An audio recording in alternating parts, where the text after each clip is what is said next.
une priorité face à La Rochelle. Mais voilà, Johnny Wilkinson n'est pas là et c'est bien connu, comme dirait Lamartine, un seul être vous manque. Alors Toulon est-il dépeuplé, Rodolphe ? J'adore quand vous vous piquez de romantisme, mon cher François, mais il n'en reste pas moins que pour les Rochelais, c'est plus une sorte d'existentialisme avec le fameux l'enfer, c'est les autres, parce que regardez les autres justement, avec Conte Pomi, avec Fernandez Siobé, avec George Smith, elle a drôlement fière allure l'équipe toulonnaise qui reçoit aujourd'hui à Mayol. Et ça commence pas vraiment très bien pour les Toulonnais puisque c'est Greg Goussen qui va passer les 3 premiers points de ce match. 3-0 pour La Rochelle face à un Toulon qui ne trouve pas ses marques et qui, mené au score après 7 minutes, se voit obligé de partir à l'assaut avec Pierre Mignoni, le capitaine. Un petit coup de pied par-dessus, mais bon retour de la défense rochelaise. On en reste donc à 3-0 pour les Maritimes dans cette première période. Ils butent face à l'équipe de La Rochelle. Ils ont des soucis et pas des moindres. Felipe Conte Pomi se blesse. Il va être obligé de sortir. Et 10 minutes plus tard, bing, la tuile.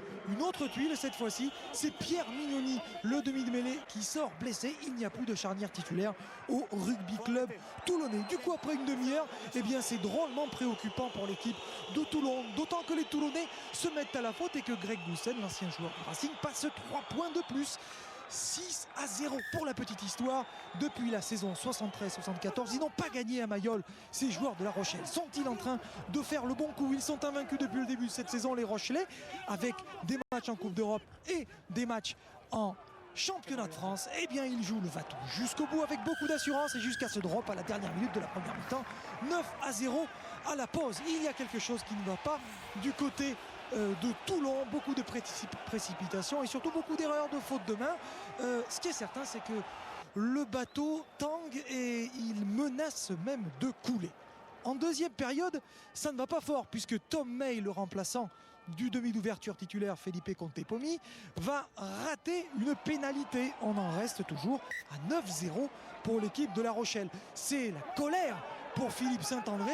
Le staff de Toulon ne sait pas comment prendre cette équipe de La Rochelle. Je vous le disais, l'enfer, c'est les autres. Ce timbre terrible de Tom May sur Goussen ne doit pas cacher en tout cas les malheurs de cette équipe de Toulon, puisque Matenjak, le remplaçant de Pierre Mignoni, lui aussi sort. C'est donc George Smith, le 3e ligne, qui va passer à la mêlée. À l'heure de jeu, il pousse les Toulonnais avec Simone Tomeopo qui ramasse le ballon en voiture.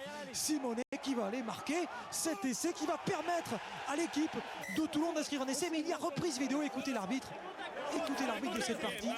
Monsieur Gauzin, c'est important. Je suis de l'autre côté du ruck. Est-ce que c'est un essai ou pas un essai? Je ne vois pas le ballon. Alors, est-ce que c'est un essai ou est-ce que ce n'est pas un essai? Car il ne voit pas le ballon.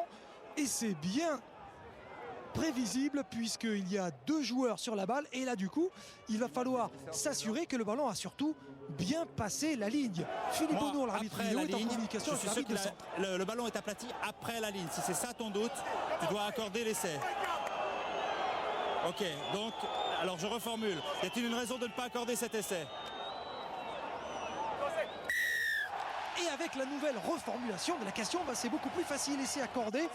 9-5, ils reviennent, les joueurs toulonnais, dans ce match. Ça va mal pour l'équipe de La Rochelle qui va donc se retrouver à 14 contre 15 après un carton jaune donné dans cette fin de partie où ils ont beaucoup souffert en mêlée. Alors du coup, c'est devant, avec cet avantage numérique, que les Toulonnais vont prendre ces Rochelais. C'est le siège de La Rochelle qui va finir par cet essai marqué par Oelua, le Samoan, inscrit un essai qui sera cette fois-ci transformé.